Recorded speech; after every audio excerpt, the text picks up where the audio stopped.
You're listening to the Public Health Entrepreneurs Podcast with your host, Dr. Charlotte Huntley.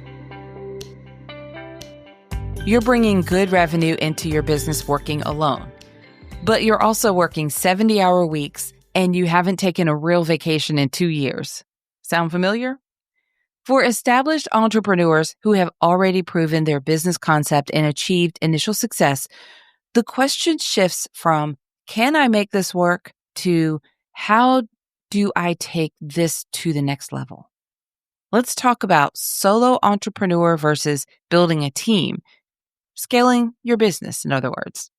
Welcome to Public Health Entrepreneurs, the podcast for visionary leaders who are ready to transform public health and healthcare through innovation. I'm your host, Dr. Charlotte Huntley, and as a public health entrepreneur with over 25 years of experience in healthcare and public health, I understand the unique challenges and opportunities that come with bridging multiple disciplines. Now, if you are an interdisciplinary professional, a high-functioning leader with expertise across different fields, then you're in the right place. On this episode, I'd like to talk to you about scaling your business, specifically some of the pros and cons of solo entrepreneur versus building a team. For established entrepreneurs who have already proven their business concept and achieved that, initial success, however you define success, but you're established. You've got revenue flowing your business and you've got a taste of what that means to be successful. You know it will work. So now the question for you really shifts away from, you're not really worried as much about, can I make this work? You've already proven that to yourself. You're shifting to, how do I take this business to the next level? Now, many successful solo entrepreneurs reach a crossroads where they really have to decide whether or not to maintain their lean, independent operation or invest in building a team to accelerate growth. The decision is particularly complex because it requires giving up the very control and simplicity that may have contributed to your initial success. The stakes are higher now, and you have revenue to protect, you have systems that work, and a reputation to maintain. Whether you choose to scale through team building or optimizing your solo operation will determine not just your business trajectory, but your quality of life and long-term wealth creation potential. Now, I'm going to cover a few pros and cons to working as a solo entrepreneur and building a team. I've been in both situations, and I've coached clients who were also in both of those situations. It's not a right or wrong. It's a very individual decision. I've narrowed down the pros and cons to 3 each so that it's helpful and not overwhelming. So this is not an all-inclusive list. These are just the 3 that I've decided to share with you in this episode based on a combination of my own experience personally and what I've experienced working with my clients over the years.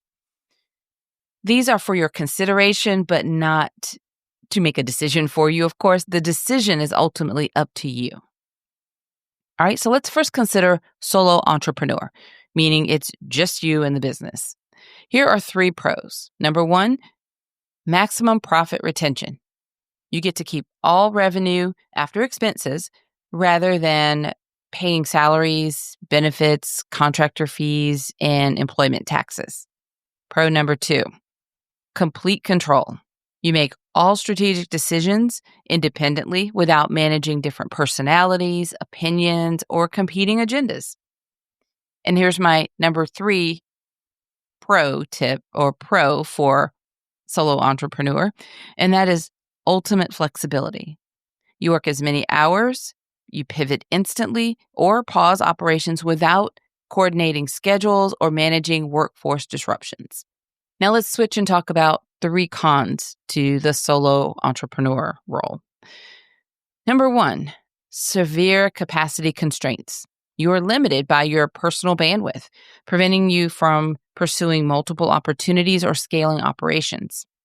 The number 2 con is no leverage or delegation. So you can't multiply your efforts through others, creating a ceiling, on your growth potential and personal income as well.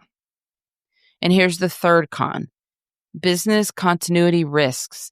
So Company operations stop if you're sick, traveling, or need time off, making the business fragile and non-scalable. All right, so those are some pros and cons to the solo entrepreneur role. Let's talk about team-based entrepreneurship. So this means that you have employees or a team of contractors or, maybe one or two key contractors. Here are 3 pros. One is scalable operations. You're able to multiply your capacity through others, enabling simultaneous work on multiple projects and faster execution. The second pro to this team structure, team-based entrepreneurship, is specialized expertise. You hire specific skills that you lack, from technical development to marketing to operations, all improving quality and efficiency. And the number 3 pro to this model is focus on high-value activities. You're able to delegate routine tasks while concentrating on strategy, business development, and key decision-making. Now, here are 3 cons to team-based entrepreneurship. Significant overhead costs. That's the first one, meaning salaries, benefits, payroll taxes, equipment, and workspace expenses dramatically increase your overall monthly business expenses. The number 2 con that I will mention here is management complexity. Time spent on hiring, training, performance reviews, conflict resolution, and general people management. And the third con here under the team-based entrepreneurship that I'll mention is cash flow pressure. So fixed personnel costs create ongoing financial obligations regardless of revenue fluctuations. So that increases business risk in general. Ultimately, the decision between staying solo or building a team isn't permanent. Many successful entrepreneurs will evolve their approach as their businesses mature and the market conditions change. The key is honestly assessing your current situation. Are you hitting a growth ceiling that's preventing you from capitalizing on opportunities? Do you find yourself constantly working in the business rather than on the business? Are you thriving with autonomy and profit margins of solo operation? That's a question that only you can answer. Consider starting small with contractors or part-time employees to test the waters before committing to full-time hires. Remember that the right choice is the one that aligns with your personal goals, risk tolerance, and vision for your business's future. Whether you choose to remain lean and agile or invest in building a scalable organization, the most important factor is making a deliberate decision based on where you want to be in the next 3 to 5 years, not just where you are today. Now, if you need guidance or support to help you in navigating this decision, then I invite you to explore the opportunities to work together, either one-on-one or in our mastermind group program. As someone who understands the unique challenges of being an interdisciplinary leader, I can help you customize your strategic next steps. Visit publichealthentrepreneurs.com and learn more. Links are also provided in the show notes. All right, everyone. Until next time, have a fantastic rest of your day. Thank you for listening. Visit publichealthentrepreneurs.com to learn more.